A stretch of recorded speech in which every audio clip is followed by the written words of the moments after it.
అందరూ మేము చూస్తాం మహేంద్ర అంటూ వస్తున్నారు ఆడియన్స్. సో ఇప్పుడు మాస్టర్ మహేంద్ర గారి మాటలు వినేద్దాం. హలో, హాయ్, అందరికీ నమస్కారం. మిమ్మల్ని అందరూ చూసినందుకు నాకు చాలా చాలా happy. Thank you so much, మీరందరూ టైం తీసుకుని ఈ ఈవెంట్కి వచ్చినందుకు. వసుదేవ సుతం సినిమా గురించి మాట్లాడడానికి ముందు ఫస్ట్ నా ప్రొడ్యూసర్స్ గురించి నేను మాట్లాడేస్తాను. ఒక సినిమా బాగా రావాలి, అది హీరో ఎవరైనా ఉండొచ్చు, అది ఎక్కడికైనా వెళ్ళి షూట్ చేయొచ్చు, అది వాళ్ళకి అది ప్రాబ్లం కాదు. కానీ వాళ్ళు నమ్మిన స్క్రిప్ట్, ఆ ఆర్ట్ చాలా బాగుండాలి. ఎక్కడ మీరు ఏం ఆలోచించకండి. ఒక సినిమా బాగా రావాలంటే మనం ఎంతైనా కష్టపడదాం, ఎన్ని రోజులైనా బాగా పనిచేద్దాం అని చెప్పేసి ఈ సినిమాలో పనిచేసిన వాళ్ళందరికీ ఒక అమ్మగా, ఒక నాన్నగా ఉండి ఈ సినిమాని ఈ స్టేజ్ దాకా తీసుకొచ్చిన మా ప్రొడ్యూసర్కి నేను చాలా చాలా థ్యాంక్స్ చెప్తున్నాను. ఎందుకంటే వెరీ డిఫికల్ట్ అండి. ఏదో ఒక స్టేజ్లో మనం సినిమా స్టార్ట్ చేసేసి మన ఫ్రెండ్స్ 10 మందికి చెప్పేసి నేను షూటింగ్ వెళ్తున్నాను అని చెప్పేసి మనం ఏదో 20 days చేసేయచ్చు. చేసి వచ్చిన తర్వాత ఆ సినిమా సమ్టైమ్స్ సరిగా రాదు, మనం అనుకున్నట్టు జరగదు, అలా ఉంటుంది. కానీ ఎన్ని హర్డల్స్ వచ్చినా కానీ డైరెక్టర్ చెప్పారు, సార్ ఒడిశా కదా, ఎక్కడ సార్, ఒడిశా వెళ్ళాలి సార్, అక్కడ షూట్ చేయాలని చెప్పాడు. సరే రండి వెళ్దాం అన్నారు. తర్వాత హైదరాబాద్లో షూట్ చేయాలని చెప్పారు, రండి సార్ వెళ్దాం అన్నారు. తర్వాత ఇంకెక్కడ సార్ వెళ్దాం, ఫిలిం సిటీ, ఒక పెద్ద సెట్ వేసాం. సో ఎక్కడ వచ్చైనా ఈ సినిమా బాగా రావాలి, హీరో ఎవరు, హీరోయిన్ ఎవరు, ఆర్టిస్ట్ ఎవరు అనేది దానికి ప్రాబ్లమే కాదు.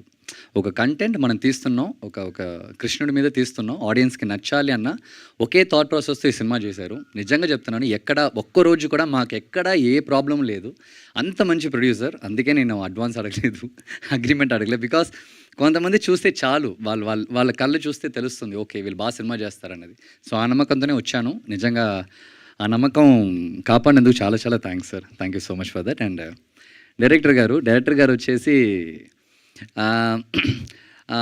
అందరు యాక్టర్స్కి ఇలాంటి డైరెక్టర్స్ వెరీ వెరీ ఇంపార్టెంట్. ఎందుకంటే తను ఎప్పుడు వచ్చేసి ఏ ఒక యాక్టర్ని, ఇంక్లూడింగ్ మీ అయినా సరే, ఒక చిన్న క్యారెక్టర్ ఆర్టిస్ట్ అయినా సరే, తనకి ఇవ్వాల్సిన ఇంపార్టెన్స్ అయినా సరే, తనకి ఇవ్వాల్సిన రెస్పెక్ట్ అయినా సరే, ఒక స్క్రీన్ స్పేస్లో ఒక ఆర్టిస్ట్ని తీసుకొస్తే తను ఎలా యూజ్ చేయాలనేది నిజంగా తను చాలా చాలా బాగా చేశారు. ఎందుకంటే మీరు ట్రైలర్ చూస్తుంటే మీరు ఎటు సైడ్ చూసినా కానీ ఆర్టిస్టే. వాళ్ళందరినీ మేనేజ్ చేసి ఒకదాన్ని నించోపెట్టి వాళ్ళ డేస్ తీసుకుని చేయాలంటే చాలా మామూలు విషయం కానే కాదు.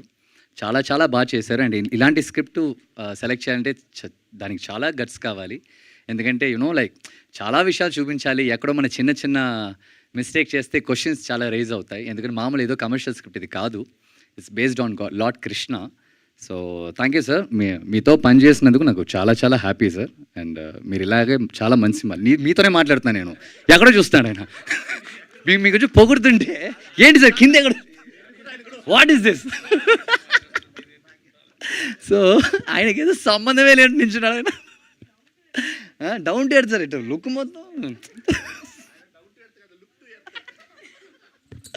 So very very good team అండి, వెరీ వెరీ గుడ్ టీమ్. అందరూ స్టార్ క్యాస్ట్ అయినా సరే. అదిగో అమ్మాయి ఉంది, అమ్మాయి ఎంత బాగా చేసిందండి ఈ సినిమాలో. పాపం డే 1 నుంచి ఈ రోజు దాకా తెలుగు నేర్చుకోవడానికి, క్యారెక్టర్ నేర్చుకోవడానికి.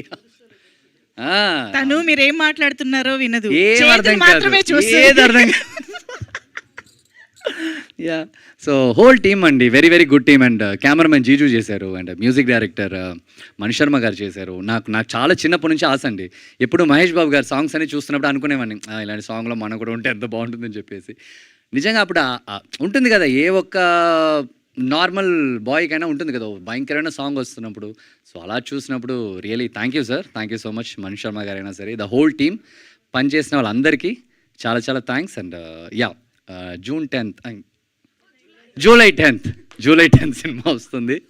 తప్పకుండా అందరు థియేటర్కి వెళ్ళి సినిమాని చూడండి అండ్ బ్లెస్ చేయండి. Thank you so much. Thank you. Super Mahendran గారు, తప్పకుండా థియేటర్స్కి వెళ్ళి చూస్తాము. సో డెఫినెట్గా వసుదేవ సుతం ఇంత భారీ అద్భుతమైన ప్రాజెక్ట్, ఇంత ట్రైలర్ చూసిన